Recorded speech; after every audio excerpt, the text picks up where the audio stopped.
मित्र, आप सबका यहां दिल से बहुत बहुत स्वागत, నమస్కార్.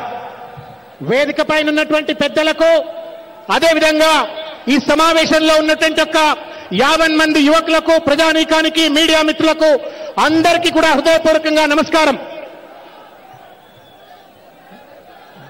जब तेलंगाना के युवा और तेलंगाना की जनता तेलंगाना के लिए लड़ी थी,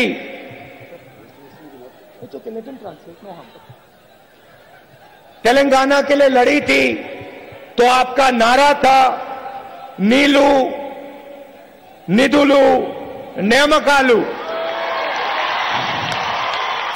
తెలంగాణ రాష్ట్రం కోసం ఇక్కడ ఉన్నటువంటి ప్రజలు, యువకులు అందరూ కూడా ఉద్యమించినప్పుడు ఒకే నినాదంతో మనమందరము కూడా కొట్లాడినాము. నీళ్లు, నిధులు, నియామకాలనే నినాదంతో తెలంగాణ ఉద్యమంలో మనమందరము కొట్లాడినాము. आपने सपना देखा था और आपके सपने में आपका पानी, आपका जो फंड है और रोजगार तेलंगाना को आगे बढ़ाने के लिए इस्तेमाल होना चाहिए था. కలకన్నాము, తెలంగాణ రాష్ట్రం ఏర్పడితే మన నీళ్లు మనకు వస్తాయని, మన నిధులు మన కోసం ఖర్చు పెట్టబడతాయని, మన లక్షల మంది, కోట్ల మంది యువకులకు ఉద్యోగాలు వస్తాయని మనం అందరము కూడా కలలు కన్నాము.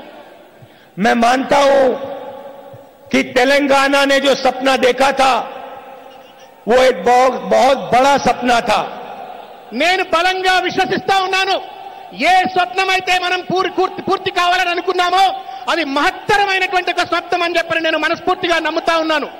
आपके दिल में आवाज थी, आप चाहते थे कि आपका प्रदेश बने, तो उसकी पूरी की पूरी शक्ति उस प्रदेश के लोगों को, कमजोर लोगों को आगे बढ़ाने में लगे. మీ అందరికీ తెలంగాణ ఉద్యమ కాలంలో ఒక విశ్వాసం ఉండే, తెలంగాణ రాష్ట్రం ఏర్పడిన తర్వాత ఆ రాష్ట్రం అభివృద్ధి చెందితే ఆ అభివృద్ధి ఫలాలన్నీ కూడా మనందరికీ లభిస్తాయి, మీ అందరికీ లభిస్తాయి అని చెప్పని విశ్వసించినారు మీరు. मगर तेलंगाना बनने के बाद जो आपका सपना था वो सपना पूरा नहीं हुआ.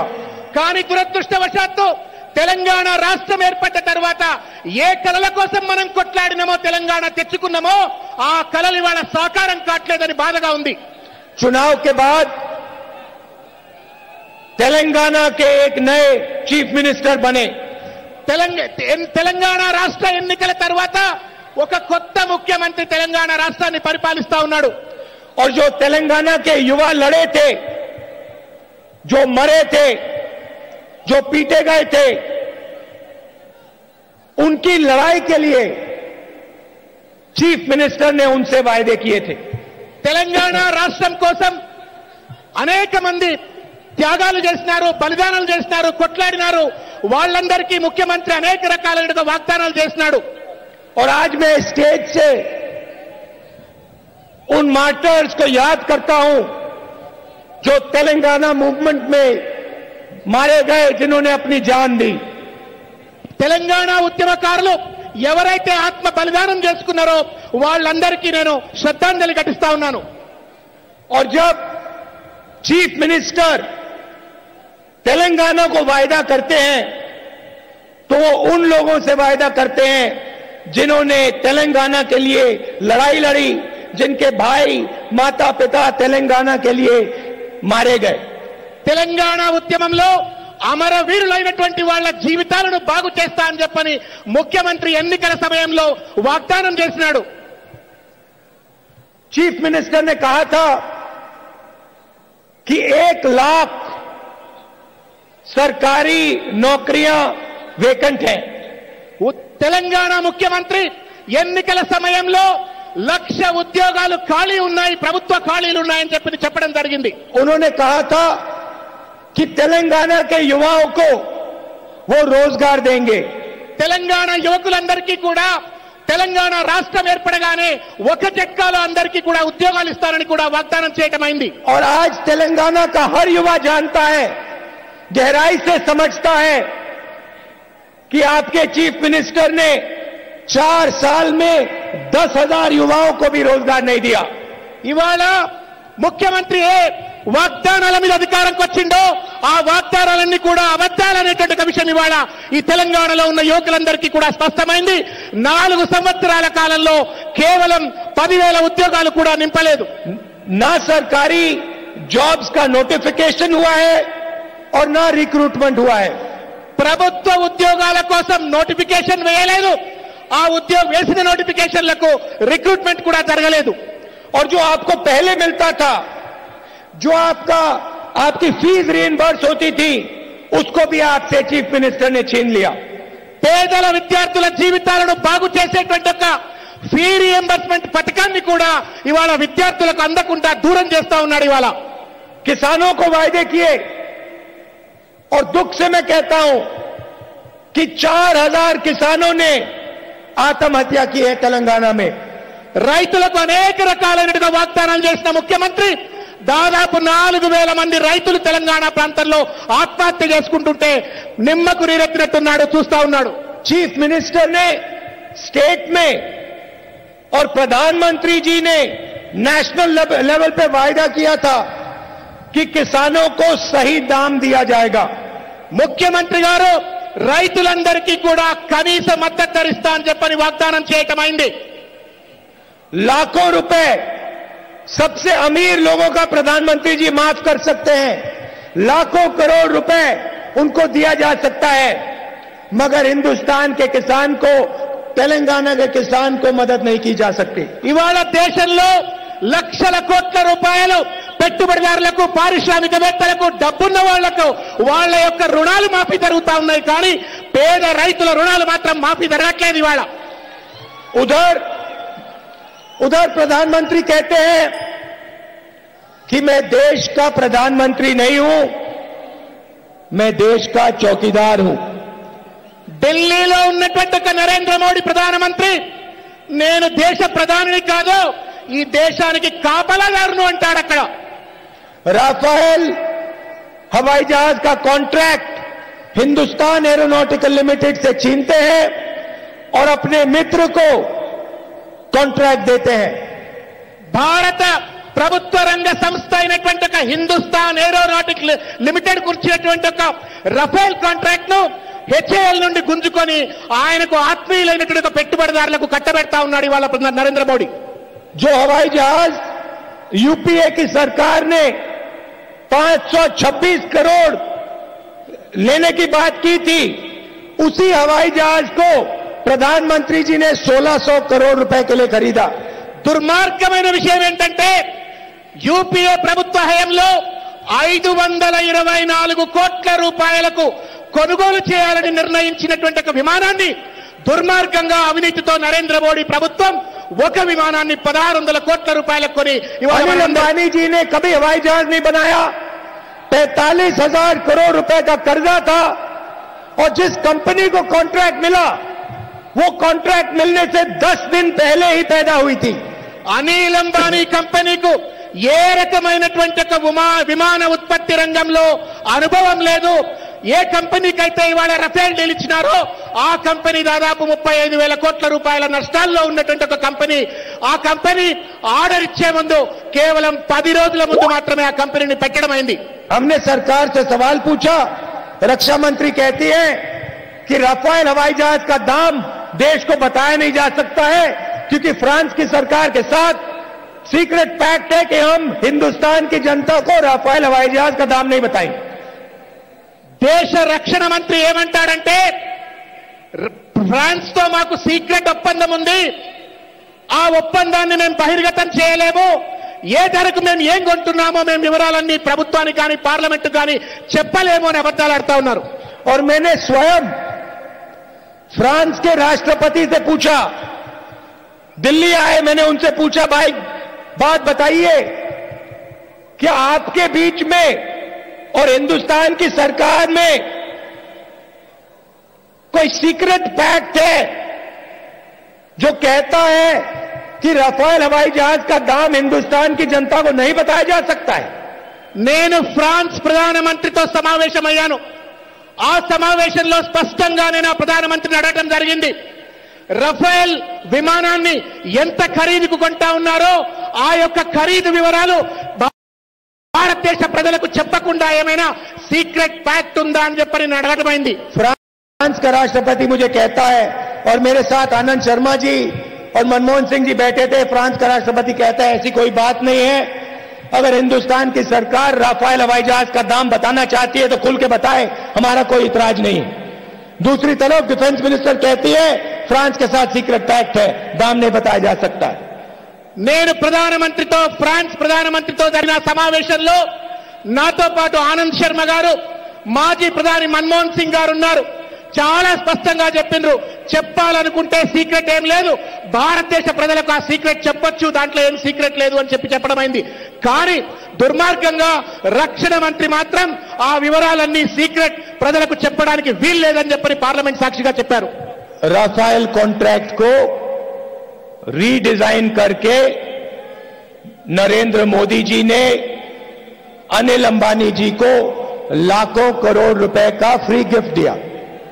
రఫేల్ యూపీఏ ప్రభుత్వం ఏర్పరచుకున్నటువంటి ఒక రఫేల్ డీల్ ను, ఆ అగ్రిమెంట్ ను రీడిజైన్ చేసి అది తన మిత్రుడైనటువంటి ఒక అనిల్ అంబానీకి కట్టబెట్టి వేల కోట్ల రూపాయలు అతనికి కట్టబెట్టే ప్రయత్నం చేస్తున్నారు నరేంద్ర మోడీ గారు.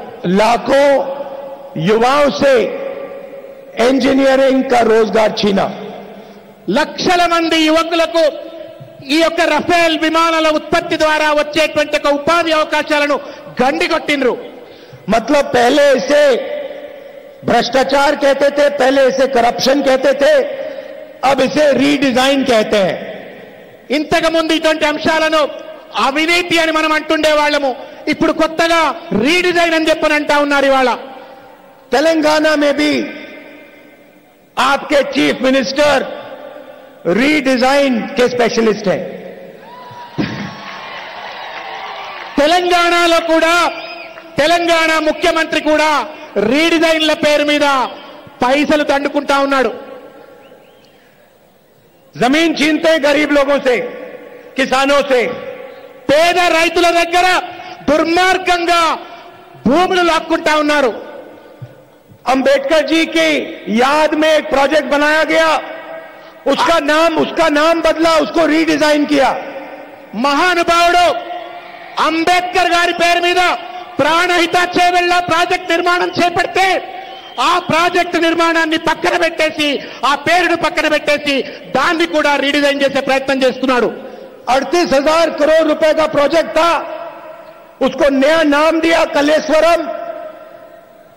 25,000 కోట్ల రూపాయల ప్రాణహిత చేవెళ్ల ప్రాజెక్ట్ ఉంటే దాన్ని పక్కన పెట్టేసి ఆ ప్రాజెక్టుకే కాళేశ్వరం అని చెప్పని రీడిజైనింగ్ పేరు పెట్టాడు. जादू की छड़ी चलाई, మ్యాజిక్ వ్యాండ్ తిప్పినాడు, और जादू से रीडिजाइन प्रोजेक्ट हो गया. 38,000 करोड़ वाला 1 लाख करोड़ का हो गया. ఒక్కటేసారి రీడిజైనింగ్ వల్ల 38,000 కోట్ల రూపాయలు అనుకున్నటువంటిది అది మొత్తానికి మొత్తం 1,00,000 కోట్ల రూపాయలకు పెరిగిపోయింది. ना कोई टेंडरिंग, ना कोई ट्रांसपेरेंसी, सीधा का सीधा पैसा एक परिवार के जेब में. ఇవాళ ఈ ప్రాజెక్టుల పేరు మీద జరుగుతున్నటువంటి అవినీతిలో టెండర్లు లేవు, ఇష్టారాజ్యంగా ఒక కుటుంబానికి దోపిడీ రాజ్యంగా మారిపోయింది. ఇవాళ ये पहला रीडिजाइन था. अब मैं आपको 2 और रीडिजाइन बताता हूं. ఇవాళ మొట్టమొదటి రీడిజైనింగ్ పథకాన్ని గురించి మాట్లాడుతా ఉన్నాడు.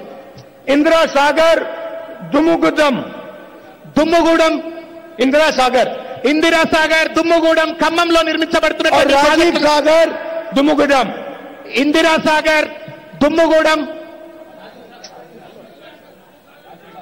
రాజీవ్ సాగర్ దుమ్ముగూడెం, ఇందిరా సాగర్ దుమ్ముగూడెం 2,500 करोड़ रुपए के प्रोजेक्ट थे. 2,500 కోట్ల రూపాయల ప్రాజెక్టులు మాత్రమే.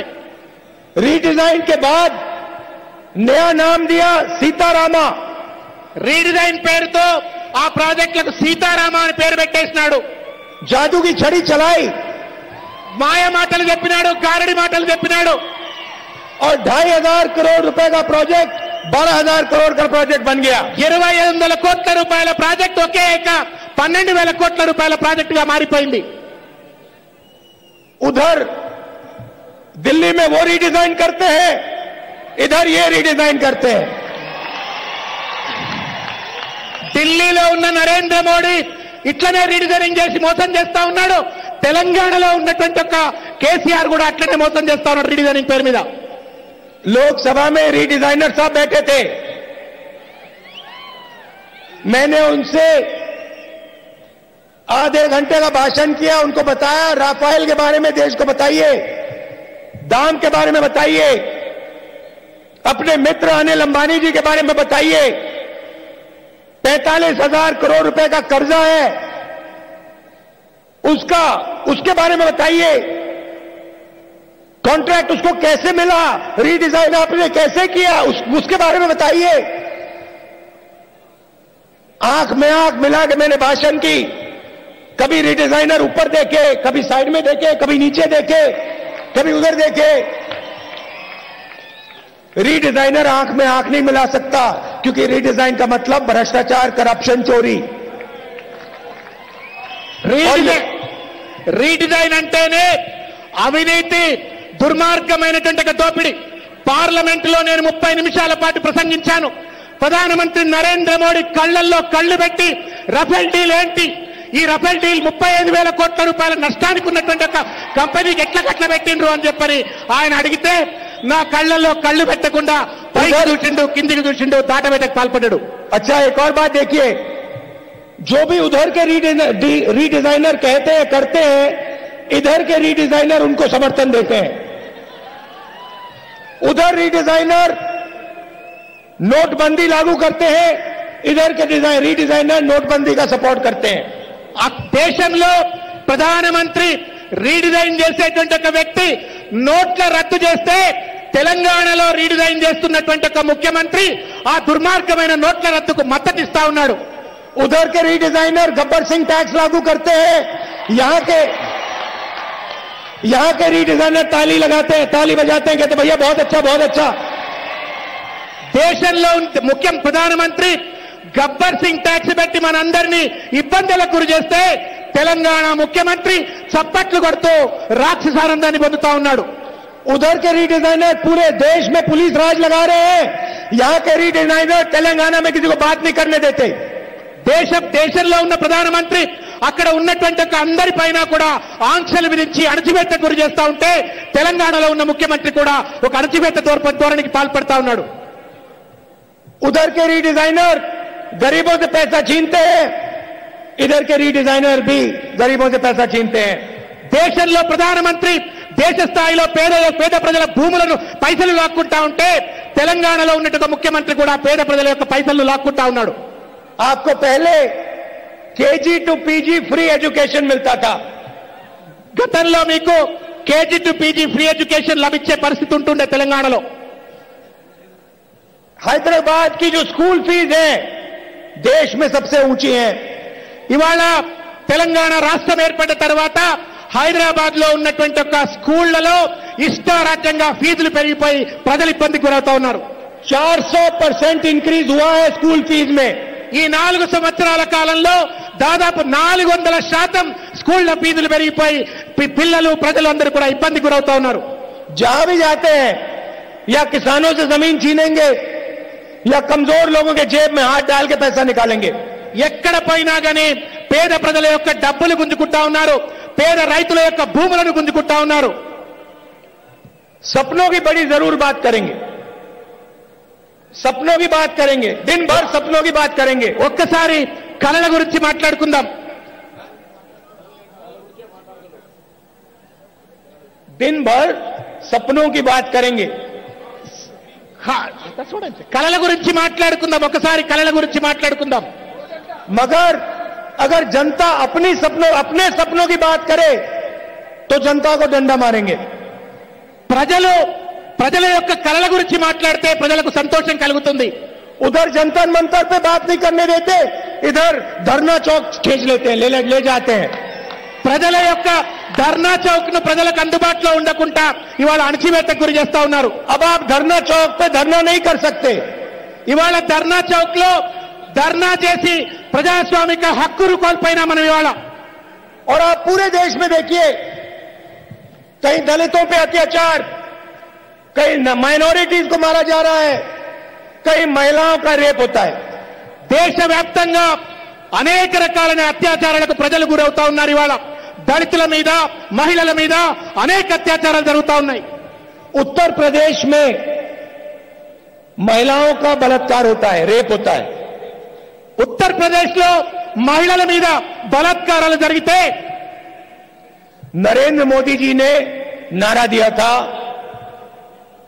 बेटी बचाओ बेटी पढ़ाओ.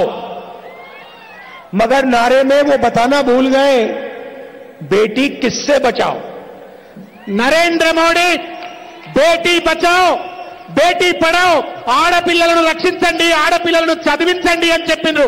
కానీ ఆ స్లోగన్ ఇచ్చేటప్పుడు ఎవరి నుండి రక్షించబడాలా ఈ మహిళలు అనేటువంటి ఒక విషయాన్ని చెప్పలేదు.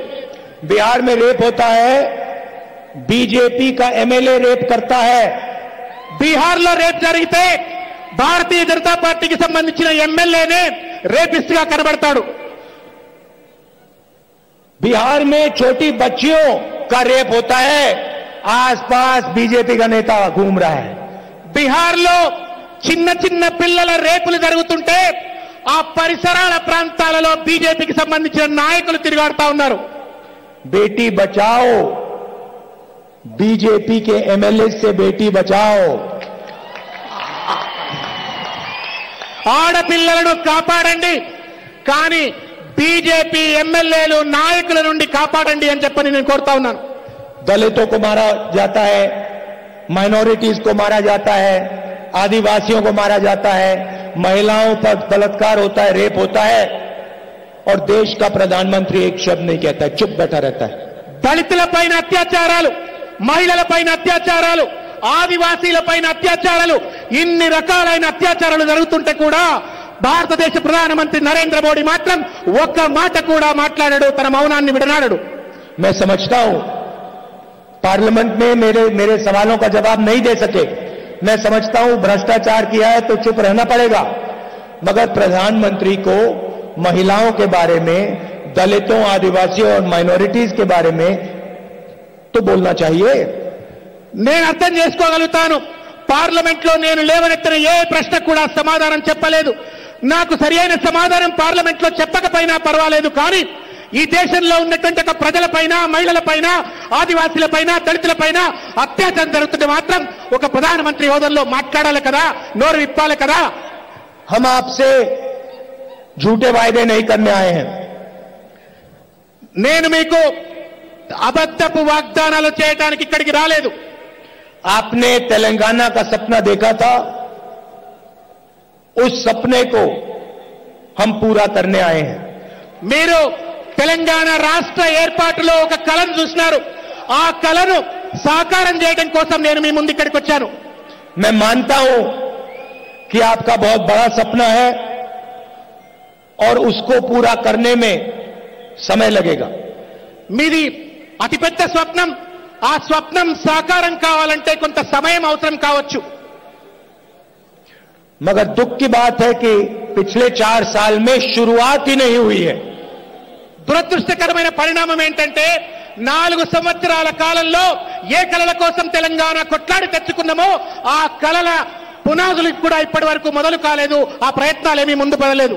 पूरा का पूरा फायदा चीफ मिनिस्टर जी के परिवार को जा रहा है. మొత్తం 4 కోట్ల మంది యొక్క పోరాట ఫలితం ఒక కుటుంబానికి మాత్రమే ఈ రోజు దక్కుతా ఉంది. ఈ రోజు रीस्ट्रक्चरिंग का फायदा, भ्रष्टाचार का फायदा एक परिवार को जा रहा है. ప్రాజెక్ట్ రీడిజైన్ లో అవినీతి అన్ని కూడా ఒక కుటుంబానికే ఈ రోజు లాభం చేకూరుస్తా ఉన్నాయి. और तेलंगाना का युवा दुखी है, उसको भविष्य नहीं दिख रहा है.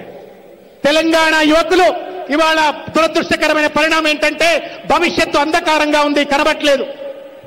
युवाओं को रोजगार की जरूरत है और कांग्रेस पार्टी ही देश के युवाओं को और तेलंगाना के युवाओं को रोजगार दिलवा सकती है. ఇవాళ యువకులందరికీ కూడా ఉద్యోగాలు కావాల్సిన అవసరం ఉంది.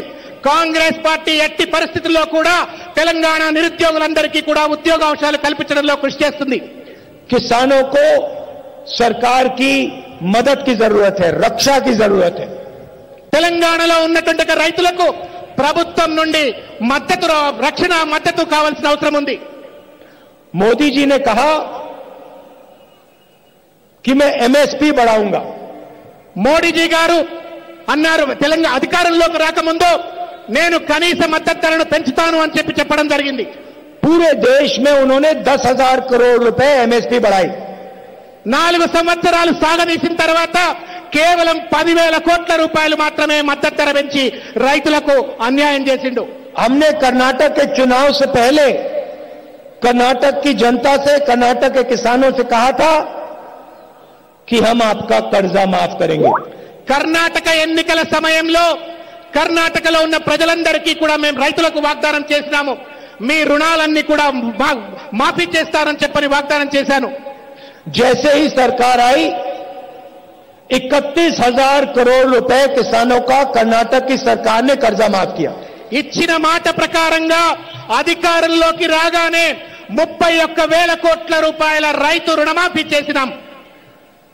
प्रधानमंत्री ने जितना पैसा किसानों को दिया पूरे हिंदुस्तान में, उससे 3 गुना ज्यादा पैसा कांग्रेस की एक प्रदेश की सरकार ने दिया।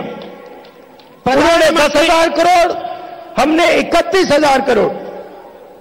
शर्म आनी चाहिए प्रधानमंत्री को जब ये एमएसपी को सिर्फ 10,000 करोड़ रुपए बढ़ाते हैं। ప్రధానమంత్రికి సిగ్గుండాలా? దేశవ్యాప్తంగా ఉన్నటువంటి రైతులకు కేవలం 10,000 కోట్ల రూపాయల మద్దతు ధరిస్తే కాంగ్రెస్ ప్రభుత్వం కర్ణాటకలో మొత్తం 31,000 కోట్ల రూపాయలంటే 3 రెట్లు ఎక్కువ రైతులకు న్యాయం చేసినాము। छोटे दुकानदार, small and medium businesses Hyderabad और तेलंगाना की रीढ़ की हड्डी हैं। చిన్న చిన్న వ్యాపారస్తులు తెలంగాణ ఆర్థిక వ్యవస్థకు వెన్నుపూస లాంటి వాళ్ళు।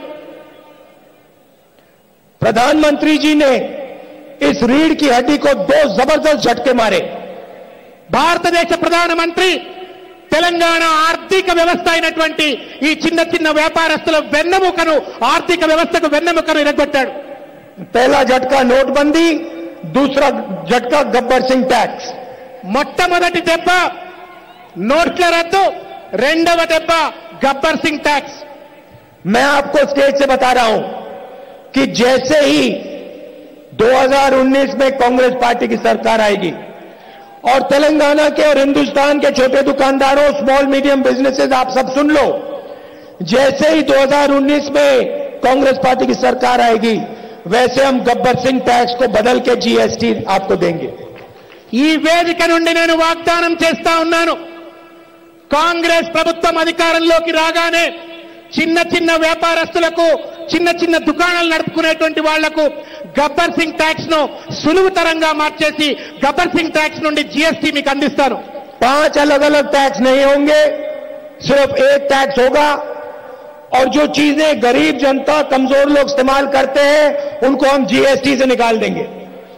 5 రకాల స్లాబ్లు ఉండవు జీఎస్టీలో, ఒకటే జీఎస్టీ ఉంటది। ఇంకా కూడా నిరుపేదలైనటువంటి వాళ్ళు ఎవరైనా ఉంటే వాళ్ళందరినీ కూడా జీఎస్టీ నుండి పక్కకు తప్పిస్తాం, వాళ్ళకి వెసులుబాటు కల్పిస్తాం। देखिए, हिंदुस्तान में पैसे की कोई कमी नहीं है। छोटा सा उदाहरण देता हूं, पूरे देश में महंगाई है। नरेंद्र मोदी जी महंगाई की बात करते जाते हैं। 2014 में तेल का दाम $140 प्रति बैरल था। आज इंटरनेशनल मार्केट पे तेल का दाम उसका आधा हो गया, $70 प्रति बैरल। ఒకప్పుడు $140 అంతర్జాతీయ మార్కెట్లో ఆయిల్, క్రూడ్ ఆయిల్ ధర ఉంటే ఇవాళ అది $70 మాత్రం తగ్గిపోయింది। आप मुझे छोटी सी बात समझाओ, दुनिया में पेट्रोल के दाम, डीजल के दाम गिरते जा रहे हैं, बाकी देशों में दाम गिरते जा रहे हैं और हिंदुस्तान में पेट्रोल और डीजल के दाम बढ़ते जा रहे हैं। అంతర్జాతీయంగా క్రూడ్ ఆయిల్ ధరలు $140 నుండి $70కు తగ్గినప్పటికీ కూడా భారతదేశంలో మాత్రం పెట్రోల్, డీజిల్ ధరలు మాత్రం పెరుగుతూనే ఉన్నాయి। మన దేశంలో ఇట్లా ఉంటే మిగతా దేశాలలో మాత్రం పెట్రోల్, డీజిల్ ధరలు మాత్రం తగ్గుతూనే ఉన్నాయి, మన దేశంలో పెరుగుతూ ఉన్నాయి।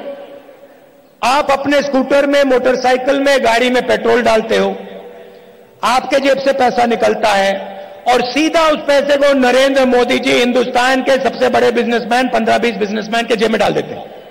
ఇవాళ మన మోటార్ సైకిళ్లలో మన కార్లలో మనం పెట్రోల్ పోసుకుంటుంటే ఆ పెట్రోల్ పోసుకోవడానికి కష్టపడి సంపాదించిన మన సొమ్మును ఖర్చు పెట్టి మనం పెట్రోల్ పోసుకుంటున్నాం. ఇవాళ ఇష్టం వచ్చినట్టు పెట్రోల్ ధరలు పెరగడం వల్ల ఆ సమ్మంతా కూడా నరేంద్ర మోడీ పెద్ద పెద్ద వ్యాపారస్తులకు ఆయిల్ కంపెనీ ఓనర్లకు కట్టబెడతా ఉన్నాడు. आप दिन भर काम करो, आप देश को बनाने के लिए अपना खून पसीना दो और नरेंद्र मोदी जी आपका पैसा लेकर उन 25-30 लोगों को हर रोज देते हैं, चाहे वो नोटबंदी हो, चाहे वो गब्बर सिंह टैक्स हो, चाहे वो पेट्रोल के दाम हो. కష్టపడి రాత్రింబవళ్ళు కష్టపడి మనం సంపాదించుకున్న సొమ్మును అది గబ్బర్ సింగ్ ట్యాక్స్ ద్వారా కావచ్చు, నోట్ల రద్దు ద్వారా కావచ్చు, రకరకాల రీతుల్లో మనం సంపాదించిన కష్టపడే సొమ్మును ఇవాళ 20-25 మంది పెట్టుబడిదారులకు కట్టబెడతా ఉన్నాడు. चाहे वो राफेल हो, 1 लाख करोड़ रुपया आपके जेब में से निकाला, उनके मित्र की जेब में डाला. రఫేల్ డీల్ ద్వారా కూడా 1,00,000 కోట్ల రూపాయలు మన కష్టపడి సంపాదించిన సొమ్మును తీసి ఇవాళ తన మిత్రుడికి కట్టబెడతా ఉన్నాడు. कहीं भी मेरी डिबेट करानी हो प्रधानमंत्री जी से, कहीं भी किसी टाइम खड़ा कर दो उनको मेरे सामने, बात करते हैं राफेल के बारे में, बात करते हैं अनिल अंबानी के बारे में, बात करते हैं 1600 करोड़ रुपए के हवाई जहाज के बारे में. ఎక్కడైనా నేను చర్చకు సిద్ధం. ప్రధానమంత్రి నా ఎదురుగా వచ్చి నిలబడి రఫేల్ డీల్ గురించి గాని 1600 కోట్ల రూపాయలు పెట్టి ఒక విమానం కొనే పరిస్థితి గాని ఈ అనిల్ అంబానీ గాని వీటికి సంబంధించిన అంశం పైన చర్చకు సిద్ధమని చెప్పి నేను తెలియజేస్తా ఉన్నాను. नहीं खड़े हो सकते मेरे सामने, నా ముందు నిలబడలేడు. 56 इंच की छाती है, मगर राफेल के मामले में एक शब्द नहीं कह सकते हैं. 56 ఇంచుల మనిషిని అని చెప్పి మునగాడిని అని చెప్పుకుంటాడు కానీ రఫేల్ డీల్కు సంబంధించి మాత్రం ఒక మాట కూడా మాట్లాడడానికి సిద్ధంగా లేడు. तेलंगाना में कांग्रेस पार्टी की सरकार आएगी तो आप सुनिए, हमारा फोकस होगा युवाओं को रोजगार देने का. తెలంగాణలో కాంగ్రెస్ ప్రభుత్వం ఏర్పడగానే మొట్టమొదలుగా తెలంగాణలో ఉన్నటువంటి నిరుద్యోగులందరికీ ఉద్యోగం ఇచ్చేది మా యొక్క సంకల్పం. किसानों की रक्षा करने का, రైతులను కాపాడటమే మా యొక్క సంకల్పం. और जो आपकी शिक्षा का सिस्टम है, स्वास्थ्य का सिस्टम है, उसको बदलने का हम चाहते हैं कि कम से कम पैसे में आप अपने बच्चों को कॉलेज और यूनिवर्सिटी भेजें और कम से कम पैसे में आप अपना इलाज कराएं. విద్యా సంస్కరణలు కానీ ఆరోగ్య రంగంలో కానీ అతి తక్కువ ఖర్చుకే ప్రజలందరికీ కూడా నాణ్యమైన విద్య, నాణ్యమైన వైద్యం అందించేటువంటి రీతిలో ప్రభుత్వ విధానాలను తీర్చిదిద్దుతాం. और तेलंगाना के युवाओं से मैं कहना चाहता हूं, अगर आप अपना सपना पूरा करना चाहते हो तो आपको राजनीति में आना पड़ेगा, आपको कांग्रेस पार्टी में आना पड़ेगा. आपके लिए हम जगह बनाएंगे और आपको इस प्रदेश को चलाना पड़ेगा. నేను తెలంగాణలో ఉన్నటువంటి ఒక యువతి యువకులందరికీ కూడా ఒక విజ్ఞప్తి, మీ కలలు సాకారం కావాలంటే మీరు రాజకీయాలకు రావాలా, కాంగ్రెస్ పార్టీలోకి రావాలని చెప్పి నేను సాధారణంగా ఆహ్వానిస్తా ఉన్నాను. ये आपकी शक्ति है, तेलंगाना की जनता की शक्ति है और इस शक्ति का प्रयोग इस प्रदेश को आगे बढ़ाने में लगना चाहिए. మీ యొక్క బలం, ఈ ప్రజల యొక్క బలం తెలంగాణ అభివృద్ధి కోసం తప్పనిసరిగా వినియోగించాలని కోరుతా ఉన్నాను. आज आपकी पूरी की पूरी शक्ति एक परिवार छीन के ले जा रहा है. మీ శక్తిని, మీ సంపదను అంతా కూడా ఇవాళ ఒక కుటుంబం దోపిడీ గురి చేస్తా ఉంది, దోచుకుంటా ఉంది. देश में मोदी जी रिस्ट्रक्चरिंग कर रहे हैं और तेलंगाना में आपके चीफ मिनिस्टर. దేశంలో మోడీ ఒక పక్కన దోపిడీ గురి చేస్తా ఉంటే రాష్ట్రంలో చంద్రశేఖర్ ముఖ్యమంత్రి కూడా అదే రకమైన దోపిడీ చేస్తా ఉన్నాడు. कांग्रेस पार्टी के कार्यकर्ता से कहना चाहता हूं, आप दिन भर कांग्रेस पार्टी के लिए लड़ते हो, अपना खून पसीना देते हो. కాంగ్రెస్ పార్టీ కార్యకర్తలందరికీ కూడా ఒక విషయం చెప్పదలుచుకున్నాం. రాత్రింబవళ్ళు మీరు పార్టీ కోసం, ప్రజల కోసం మీరు కష్టపడతా ఉన్నారు. आप हमारी विचारधारा को देश में फैलाते हो. మీరు కాంగ్రెస్ పార్టీ యొక్క సిద్ధాంతాలను, విధి విధానాలను ప్రజల్లోకి తీసుకెళ్తా ఉన్నారు. यहां पे चुनाव में अच्छी तरह सुन लीजिए, जैसे गुब्बारे उड़ रहे हैं, ऊपर से पैराशूट लेकर लोग आते हैं, कोई नहीं आएगा. अब पैराशूट से किसी को टिकट नहीं मिलने वाला है। कांग्रेस का कार्यकर्ता लड़ेगा, कांग्रेस का कार्यकर्ता जो काम करेगा, कांग्रेस की विचारधारा का आदमी होगा, उसे कांग्रेस विधानसभा और लोकसभा में भेजेगी। కష్టపడ్డ వాళ్లకు మాత్రమే కాంగ్రెస్ పార్టీలో అది అసెంబ్లీ స్థానాలు కానీ పార్లమెంటు స్థానాలు కానీ కాంగ్రెస్ పార్టీ సిద్ధాంతం ఉన్న వాళ్లకు మాత్రమే అసెంబ్లీ పార్లమెంట్ స్థానాలు ఇస్తాము కానీ పారాచూట్ నుంచి వచ్చేటువంటి వాళ్ళకి ఎవరికి కూడా స్థానం లేదు। और तेलंगाना में कांग्रेस पार्टी की सरकार आएगी तो वो जनता की सरकार होगी, उसमें जनता की आवाज सुनाई देगी और उसमें कांग्रेस कार्यकर्ता की आवाज सुनाई देगी। తెలంగాణలో తప్పనిసరిగా కాంగ్రెస్ ప్రభుత్వం వస్తుంది। ఆ వచ్చిన ప్రభుత్వం ప్రజల ఆకాంక్షల కోసం ప్రజలచే నడపబడుతుంది। आप दूर दूर से आए, आपने अपना कीमती समय मुझे दिया, आपने मेरी बात इतने प्यार से सुनी, इसके लिए दिल से आप सबको बहुत बहुत धन्यवाद। नमस्कार, जय हिंद। చాలా దూరం నుండి వచ్చినారు, మీ అందరికీ కూడా హృదయపూర్వకంగా ధన్యవాదాలు తెలియజేస్తా ఉన్నాను। వర్కింగ్ ప్రెసిడెంట్ భట్టి విక్రమార్క ఇప్పుడు మన మాజీ కేంద్ర మంత్రివర్యులు గౌరవనీయులు